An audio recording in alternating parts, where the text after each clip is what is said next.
കേരളത്തെ ആകെ ഞെട്ടിച്ച പത്തനംതിട്ട കൂട്ടബലാത്സംഗ കേസിൽ 6 പേരുടെ അറസ്റ്റ് കൂടി രേഖപ്പെടുത്തിയിട്ടുണ്ട്. അറസ്റ്റിലായവരുടെ എണ്ണം ഇതോടെ 26ആയി. DIG അജിത ബീഗത്തിന്റെ നേതൃത്വത്തിൽ പ്രത്യേക അന്വേഷണ സംഘത്തെ രൂപീകരിച്ചു. കേസിൽ പ്രാഥമിക റിപ്പോർട്ട് DIG അജിത ബീഗം സമർപ്പിക്കുകയും ചെയ്തു. അതിജീവിതയ്ക്ക് താൽക്കാലിക നഷ്ടപരിഹാരം നൽകണമെന്ന് പ്രത്യേക അന്വേഷണ സംഘം ശുപാർശ ചെയ്യുകയും ചെയ്തു. ശ്രീരാജുണ്ട് വിവരങ്ങളുമായിട്ട്. ശ്രീരാജ്, ദേശീയ വനിതാ കമ്മീഷൻ ഉൾപ്പെടെ ഈ ഒരു വിഷയത്തിൽ ഇടപെടുകയും ശക്തമായ നടപടി വേണമെന്ന് ആവശ്യപ്പെടുകയും ചെയ്യുകയായിരുന്നു. പിന്നീട് ഇപ്പോൾ പ്രത്യേക അന്വേഷണ സംഘം കൂടുതൽ പേർ അറസ്റ്റിലാകുന്ന സ്ഥിതിവിശേഷമുണ്ട്. നിലവിലെ അന്വേഷണം എങ്ങനെയാണ്? ഇന്ന് അറസ്റ്റിലായവരുടെ പശ്ചാത്തലം എന്തൊക്കെയാണ്?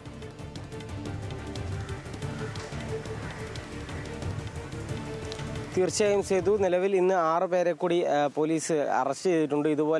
ഇതോടെ 26 പേരാണ് ഇതുവരെ ആകെ കേസിൽ അറസ്റ്റിലായത്.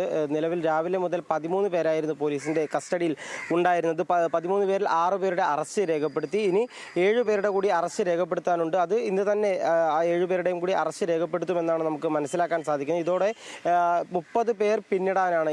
ഇന്നത്തെ ദിവസം കഴിയുമ്പോൾ 30 പേർ ഈ കേസിൽ അറസ്റ്റ് ചെയ്യപ്പെട്ടു, അറസ്റ്റ് രേഖപ്പെടുത്തി. അതിന് തന്നെയാണ് സാധ്യതയുള്ളത്. ഇതിൽ ഏറ്റവും പുതിയതായി വരുന്ന വിവരങ്ങൾ എന്താണെന്ന് ചോദിച്ചാൽ, പുതിയ അന്വേഷണ സംഘത്തെ ഇനി DIG അജിത ബീഗം മേൽനോട്ട ചുമതല വഹിക്കുമെന്നത് തന്നെയാണ്. അതിൽ പത്തനംതിട്ട DYSP S നന്ദകുമാറിനാണ് ആ അന്വേഷണ സംഘത്തിന്റെ ചുമതല.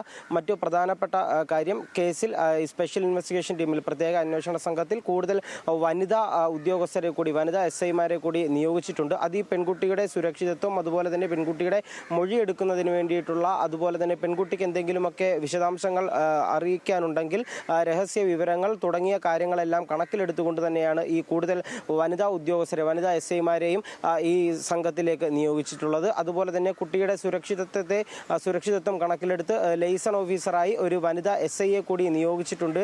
അതുപോലെ തന്നെ പെൺകുട്ടിക്ക് ഒരു താൽക്കാലിക നഷ്ടപരിഹാരം നൽകാനും DIG റിപ്പോർട്ട് നൽകിയതിൽ നിർദ്ദേശം നൽകിയിട്ടുണ്ട്. അതുപോലെ തന്നെ കുട്ടിക്ക് ആവശ്യമെങ്കിൽ കൂടുതൽ കൗൺസിലിംഗ് ഉറപ്പാക്കണം. അതുപോലെ തന്നെ കുട്ടിക്ക് മറ്റു വിവരങ്ങൾ എന്തെങ്കിലും അറിയിക്കാനുണ്ടെങ്കിൽ കുട്ടിയുടെ മറ്റ് ആവശ്യങ്ങൾ എല്ലാം തന്നെ ഈ അന്വേഷണ സംഘം പ്രത്യേകമായി പരിഗണിക്കണമെന്ന നിർദ്ദേശവും DIGയുടെ റിപ്പോർട്ടിന്മേലുണ്ട്. അതുപോലെ തന്നെ കുട്ടിയുടെ തുടർ വിദ്യാഭ്യാസം മറ്റു പ്രശ്നങ്ങളൊന്നുമില്ലാതെ, മറ്റ് തടസ്സങ്ങളൊന്നുമില്ലാതെ കുട്ടിക്ക് എന്തെങ്കിലും മാനസിക വെല്ലുവിളി, മാനസിക ബുദ്ധിമുട്ട് ഈ വിദ്യാഭ്യാസ പരമായി നേരിടേണ്ടി വരുമെങ്കിൽ അതിനെല്ലാം വേണ്ടുന്ന പരിഹാരവും ഉറപ്പാക്കണം. അതുപോലെ തന്നെ കുട്ടിക്ക് കൂടുതൽ കൗൺസിലിംഗ് നൽകണമെങ്കിൽ അത്തരത്തിലുള്ള കൗൺസിലിംഗ് നൽകാനും നിലവിൽ നിർദ്ദേശം നൽകിയിട്ടുണ്ട്. നിലവിൽ 6 പേരുടെ അറസ്റ്റ് കൂടി ഏറ്റവും പുതിയതായി രേഖപ്പെടുത്തിയിട്ടുണ്ട്. ഇതോടെ 26 പേരെയാണ് അറസ്റ്റ് ചെയ്തിട്ടുള്ളത് ഈ കേസിൽ. അതുപോലെ തന്നെ ജില്ലയുടെ പുറത്തേക്കും, പത്തനംതിട്ട ജില്ലയ്ക്ക് പുറത്തേക്കും അന്വേഷണം വ്യാപിപ്പിക്കാൻ തന്നെയാണ് നിലവിൽ പ്രത്യേക അന്വേഷണ സംഘത്തിന്റെ തീരുമാനം. ഇതിന്റെ ഭാഗമായി കൊല്ലം ജില്ലയിലേക്ക് ഒരു അന്വേഷണ സംഘം ഈ കേസ് അന്വേഷണത്തിന്റെ ഭാഗമായി പ്രതികളെ തിരഞ്ഞു പോയിട്ടുണ്ട്. കൊല്ലം ജില്ലയും അന്വേഷണ പരിധിയിലേക്ക് വന്നു എന്ന് വേണം നമുക്ക് ഈ ഘട്ടത്തിൽ മനസ്സിലാക്കാൻ. അതുപോലെ മറ്റൊരു പ്രധാനപ്പെട്ട കാര്യം, ഈ പുതിയ അന്വേഷണ സംഘത്തെ നിയോഗിച്ചത് കേസിന്റെ ഗൗരവം കണക്കിലെടുത്ത് തന്നെയാണ്. ഇത്രത്തോളം വിവാദമായ ഇത്രയും വർഷം തുടർച്ചയായി ഉണ്ടായ ഒരു പീഡനം, ലൈംഗിക പീഡനം, ഇത് 62ഓളം എന്ന ഞെട്ടിക്കുന്ന കണക്കിലേക്ക് എത്തിയിരിക്കുന്നു. അതിൽ 40ഓളം പേരെ പോലീസ് ഇതിനോടകം തിരിച്ചറിഞ്ഞു. അവരെ എല്ലാം തന്നെ പിടികൂടാനുള്ള നിതാന്ത പരിശ്രമത്തിൽ തന്നെയാണ് പോലീസ് ഉള്ളത്. ഇതിൽ ഏറ്റവും പോലീസിന് നേരിടുന്ന വെല്ലുവിളി തെളിവുകൾ ശേഖരിക്കുക എന്നതാണ്. നമുക്കറിയാം, ഇത്രത്തോളം കാലപ്പഴക്കമുള്ള, അതായത് വർഷങ്ങൾക്ക് മുന്നേയുള്ള ലൈംഗിക ചൂഷണം. അപ്പോൾ അതെല്ലാം തന്നെ അതിനു വേണ്ടിയിട്ടുള്ള തെളിവുകളെല്ലാം ശേഖരിക്കേണ്ടതുണ്ട്. ശാസ്ത്രീയമായ കൃത്യമായ തെളിവുകളെല്ലാം ഇല്ലാതെ കോടതിയിൽ ഈ കേസ് നിലനിൽക്കില്ല എന്ന ബോധ്യം പോലീസിനുണ്ട്. അതുകൊണ്ട് ശാസ്ത്രീയമായ തെളിവുകൾ ശേഖരിക്കുക, കൂടുതൽ തെളിവുകൾ ഈ പ്രതികൾക്കെതിരെ ശേഖരിക്കുക എന്നത് തന്നെയാണ് പോലീസിന്റെ പ്രാഥമിക ഉത്തരവാദിത്വം, അല്ലെങ്കിൽ പ്രാഥമിക പരിഗണന.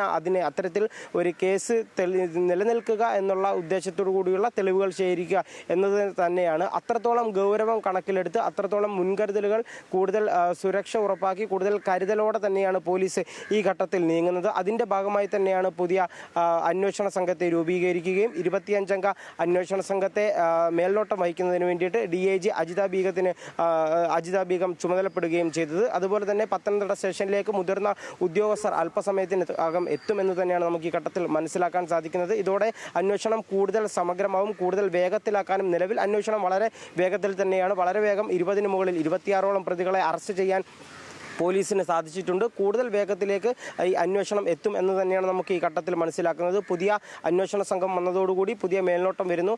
പുതിയ മേൽനോട്ട ചുമതല DIGക്ക് നൽകിയതോടുകൂടി തന്നെ വലിയ വേഗത്തിൽ ഇനി അന്വേഷണം ഉണ്ടാകും. കൂടുതൽ പ്രതികളിലേക്ക് ഈ പ്രതികളായി സംശയിക്കപ്പെടുന്നവരൊന്നും തന്നെ ഒളിവിൽ പോകാതെ ഉള്ള അല്ലെങ്കിൽ അതിനു മുന്നേ തന്നെ ഈ പ്രതികളെ അറസ്റ്റ് ചെയ്യുക എന്ന കസ്റ്റഡിയിലെടുക്കുക എന്ന നടപടിയിലേക്കായിരിക്കും പോലീസിന് ഇനി പോകാനുള്ളത്. അത്തരത്തിൽ വളരെ വേഗം തന്നെ പോലീസ് ഈ പ്രതികളിലേക്ക് എത്തിച്ചേരും. നിലവിൽ 26 പേരെയാണ് ഈ കേസിൽ ആകെ അറസ്റ്റ് ചെയ്തിട്ടുള്ളത്.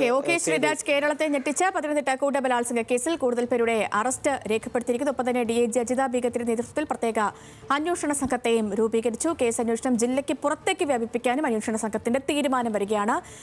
കേസുമായി ബന്ധപ്പെട്ടുള്ള പുതിയ വിശദമായ വിവരങ്ങൾ നൽകുകയായിരുന്നു ശ്രീരാജ്.